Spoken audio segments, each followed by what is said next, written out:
ये अंधा कानून है।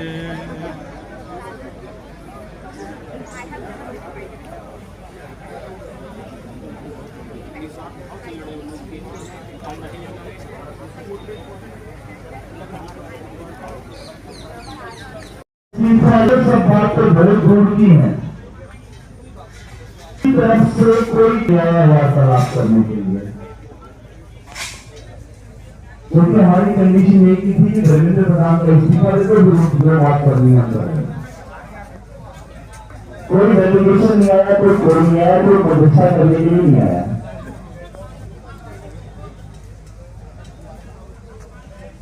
पूरे देश में इसी बात का चर्चा है। और सुनो बेटा राघव चड्ढा, हमें अच्छे तरीके से जानते जेपी नड्डा। जेपी नड्डा हमने देखो रेल बेच दिया, हमने तेल बेच दिया, हमने बेच दिया हवाई अड्डा। ये सब कुछ बिकता देख कर खुश हो रहे हैं जेपी नड्डा। आसमान को छू रहा आटा चावल दाल, क्या इसी को कहते हैं भ्रष्टाचार? अरे कोई आया था गंगा का लाल बनकर, रह गया अटानी अंबानी का दलाल बनकर।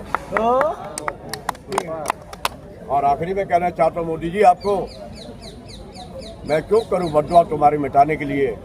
तुम्हारे अमाल काफी है तुम्हारी हस्ती को मिटाने के लिए। ना मैं बनूं हिंदू, ना तुम बनो मुसलमान। आओ मेरे बच्चों, हम सब मिलके पहले बने इंसान। क्या बात है, बहुत ये बात सुनाओ उसको कान।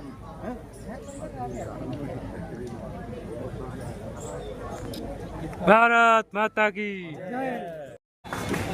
हमारे अब जो आ गया है, अगर ये लोग सीधे तरह से नहीं मानते हैं तो हम संवैधानिक दायरे में रहते हुए, दायरे में रहते हुए कोई सरकारी आपको बढ़ा सकते हैं, गिरा भी दे सकते हैं। आप लोग अपना विरोध दिखा रहे हैं।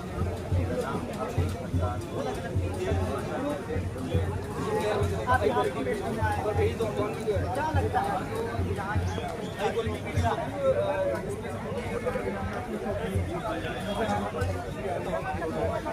चंदा चोरी?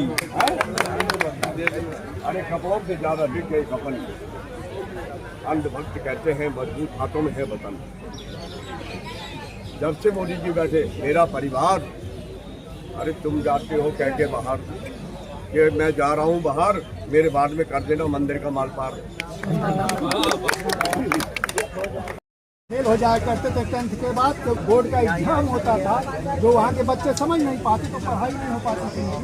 उनको लेकर के उन्होंने जो है अपना शिक्षण संस्थान खड़ा किया था, फेल बच्चों का, और वही बच्चे लद्दाख के सबसे कामयाब बच्चों में तब्दील हुए। यहाँ तक ये हुआ कि जो बच्चे कामयाब होते थे, जो गार्जियंस हैं जिनको लगता था कि वो जो है उनके बच्चों की वो शिक्षा मिलनी चाहिए, उन्होंने कहा मेरा क्या गुनाह है, मेरा बच्चा क्यों नहीं पढ़ना चाहिए, तो बाद में उनको भी उन्होंने शामिल किया। वो सच देखे इसमें दिल्ली में आकर के पूरे देश की और यहाँ के क्षणों की लड़ाई लड़ रहा है। इसमें 16 दिन हो गए हैं। अब देख लीजिए कितनी जो है उनकी तबीयत की हालत क्या है, कितना श्वास गिर गया है, पारे से टेस्ट हुआ है, ब्लड प्रेशर इनका बिगड़ गया है। और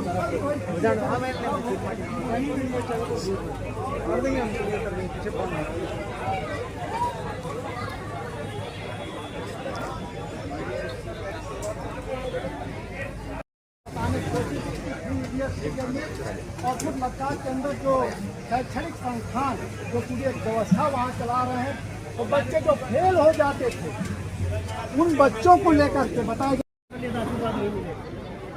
तो नमस्कार सभी भाइयों, मैं आ चुका हूँ जंतर मंतर दिल्ली में। धरना प्रदर्शन पे बैठे हुए हैं यहाँ पर सोनम वांगचुक जी, जिन्होंने 15 दिन से कुछ खाया नहीं, सुनने में आ रहा है। दिल्ली में बैठे हुए धरना प्रदर्शन पे अभी आप हमारे साथ देख पा रहे होंगे।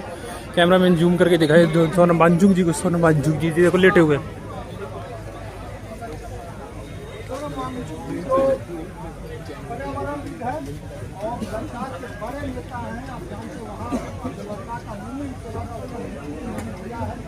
इसके अलावा उनकी जो पर्सनालिटी है मंदिर का माल पार कभी कभी मुझे लगता है कि इस गुरु के तुम हो सरदार। कभी कभी मुझे लगता है इस गुरु के तुम हो सरदार। मोदी की गारंटी, मंदिर में बैठ के बजाओ थाली और घंटी। समझ के 56 इंच का सीना, फिर ये आने में छूट रहा है पसीना। हर देश में जाके कहते हैं मेरा और जो यहाँ पर नहीं आएगा वो मेरी नजरों में है बड़ा कमीना। हर देश जाके कह रहे क्या मिल गई है तुम्हें कोई हसीना? क्या मिल गई है तुम्हें कोई हसीना जिसने मुश्किल कर दिया तुम्हारा जीना? जो इन बच्चों को जिक्र ही नहीं आएगा वो मेरे नजरों में है बड़ा कमीना। और आपने वो कौन है, राघव चड्ढा, उसकी भी याद आ गई मेरे को। वो केजरीवाल की पार्टी में 1000 करोड़ की घोटाले पकड़ा गया। अब उन्होंने कहा चोरों की पार्टी, अबे मोरो चोरों की पार्टी तो मोदी की है, चलो घुस जाओ उसमें। वो इसमें आ गया, हाँ मोदी की पार्टी में आ गया। और मोदी ने कहा अरे बेटा राघव चड्ढा, तुम्हारे जैसों के लिए ही तो मैंने खोल रखा है अड्डा। आ जाओ, आ जाओ, माल मिलेगा बड्डा। और सच्ची बात आ गया राघव चड्ढा।